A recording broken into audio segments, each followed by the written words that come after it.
नमस्कार, मैं गुरुवीर। आपने एक कहावत जरूर सुनी होगी कि आधा अधूरा ज्ञान हमेशा खतरनाक होता है, अधूरा ज्ञान विनाशकारी होता है। लेकिन आज के टाइम पे एक नई चीज सामने आ रही है कि ज्यादा ज्ञान भी खतरनाक होता है दोस्तों।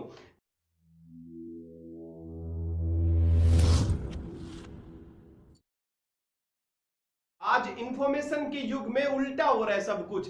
जिसको ज्यादा ज्ञान होता है वो बर्बाद हो जाता है दोस्तों। पहले हम समस्या ये मानते थे कि ज्ञान ना होने के कारण लोग बर्बाद हो जाते हैं, और आज के टाइम पे हो ये रहा है कि ज्यादा ज्ञान वाले भी बर्बाद हो जाते हैं। इसलिए एक बात तो बताना चाहूंगा दोस्तों, ज्ञान हमेशा स्टिक होना चाहिए, ज्ञान हमेशा लिमिटेड होना चाहिए, और ज्ञान उतना ही रखो जो आपके फील्ड से रिलेटेड हो। यानी कि आप जो काम करना चाह रहे हैं सिर्फ उससे रिलेटेड ज्ञान होना चाहिए आपको। हाँ, एक्स्ट्रा नॉलेज होनी चाहिए आपको, सोशल नॉलेज भी होनी चाहिए, व्यवहारिक चीजें भी आपको पता होनी चाहिए। लेकिन कहीं ना कहीं मेरा मानना यह है कि जिस फील्ड में आप सक्सेस होना चाहते हैं उससे रिलेटेड आपको बहुत ज्यादा जानकारी होनी चाहिए, ताकि आप स्टेप बाय स्टेप आगे बढ़ सकें। आज ऐसा ही किस्सा आपके सामने लेके आया हूं मैं, डार्बी का। एक बार डार्बी और उसके अंकल सोने की खान में काम करना शुरू किया। उन्होंने खुदाई करना शुरू किया। धीरे धीरे काफी मेहनत के बाद उनको सोने की झलक दिखाई दी। उन्होंने सैंपल लिया, वहां से टेस्ट करवाया। टेस्ट के बाद एक खुशखबरी मिली कि वो खान सर्वश्रेष्ठ खानों में से एक है। उन्होंने इसी उत्साह के साथ खुदाई जारी रखी दोस्तों। लेकिन क्या हुआ, काफी मुशक्कत के बाद भी आगे सोना दिखना बंद हो गया दोस्तों। वो बिल्कुल नर्वस हो गए, उनको सोना दिखाई देना बंद हो गया, वो निराश हो गए। लास्ट में उन्होंने क्या किया, उन्होंने हार मान ली, उन्होंने काम बंद कर दिया। और जो उनके पास जो मशीनें थी पर्याप्त, उन मशीनों को उसने कबाड़ी को बेच दिया। अब हुआ क्या, कबाड़ी ने पूछा, भाई साहब आप ये तो बताइए कि ये मशीनें आप बेचना क्यों चाह रहे हैं? हमने कर्जे की वजह से मशीनें बेची, खान में खुदाई कर रहे थे, वहां से सोना नहीं निकल रहा था, इसलिए हमारे कोई काम की नहीं है, हमने इनको बेच के कहीं अलग जगह पे इन्वेस्ट करेंगे। अब क्या हुआ, कबाड़ी समझदार था दोस्तों, उसने एक्सपर्ट की सलाह लेने का विचार बनाया। उसने क्या किया, इंजीनियर्स को बुलाया, इंजीनियर से वापस सर्वेक्षण करवाया।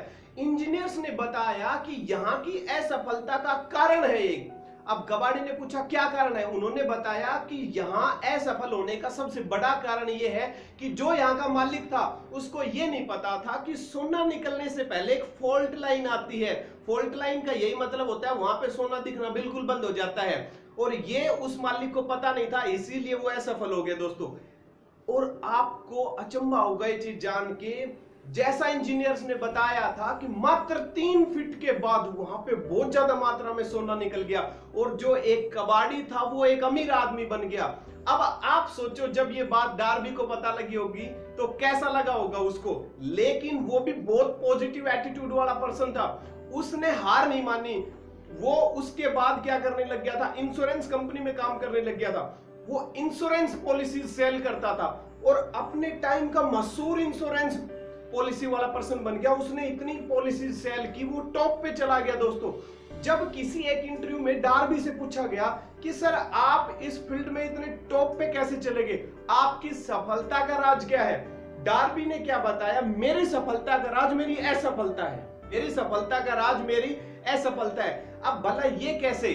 उसने बताया कि मैं कुछ साल पहले क्या होता था, सोने की खुदाई किया करता था, वहां मैंने एग्जिट कर दिया मात्र 3 फुट पहले ही। और आज भी जब कोई कस्टमर मुझे मना करता है तो मुझे वो चीज याद रहती है कि हो सकता है आज भी सफलता मुझसे 3 फीट दूर हो, इसलिए मैं कभी हार नहीं मानता, और यही वजह है कि मैं आज टॉप पे हूं। आपको इस कहानी से क्या सीखने को मिला दोस्तों? सबसे पहली चीज जो मैं आपको बताना चाहूंगा, जो मैंने इस चीज से समझी, वो ये है कि कभी भी हार मानने से पहले हमें एक्सपर्ट की सलाह ले लेनी चाहिए। जी हाँ दोस्तों, कई बार क्या होता है, हमें नुकसान काम की वजह से नहीं होता, हमें अधूरी जानकारी की वजह से नुकसान उठाना पड़ता है। बहुत बार ऐसा होता है कि हमें सिर्फ पर्याप्त जानकारी ना होने की वजह से हम लॉस में होते हैं। आज के टाइम पे बहुत सारे एप्लीकेशंस ऐसे चल रहे हैं, बहुत सारी टेक्नोलॉजी ऐसी है, और बहुत सारी स्कीम जो गवर्नमेंट ने चला रखी है, लेकिन सभी लोग उनका लुफ्त नहीं उठा सकते। वजह क्या है? सिर्फ जानकारी का अभाव, हमें उन चीजों की जानकारी नहीं है।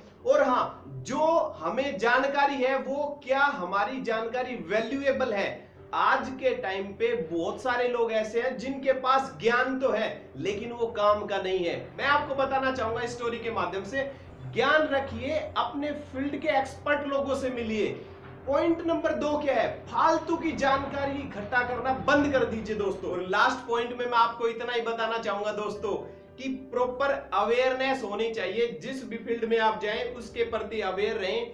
मैं नहीं चाहता कि आप भी अज्ञान के भाव से मरें और फालतू के ज्ञान की वजह से आपको नुकसान ना उठाना पड़े। इसलिए मेरा आपसे निवेदन है, आप रिसर्च करके देख लीजिएगा, आप नेट पे सर्च करके देख लीजिएगा। बहुत सारे लोग ऐसे होते हैं जो अज्ञानता की वजह से बर्बाद हो गए।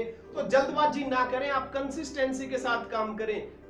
कहते हैं बूंद बूंद से सागर भर जाता है, इसलिए काम को एग्जिट करने की बजाय आप कंसिस्टेंसी यानी कि लगातार उस काम को करते रहें। मिलते हैं नई वीडियो में एक नए अंदाज के साथ, तब तक के लिए नमस्कार, जय हिंद।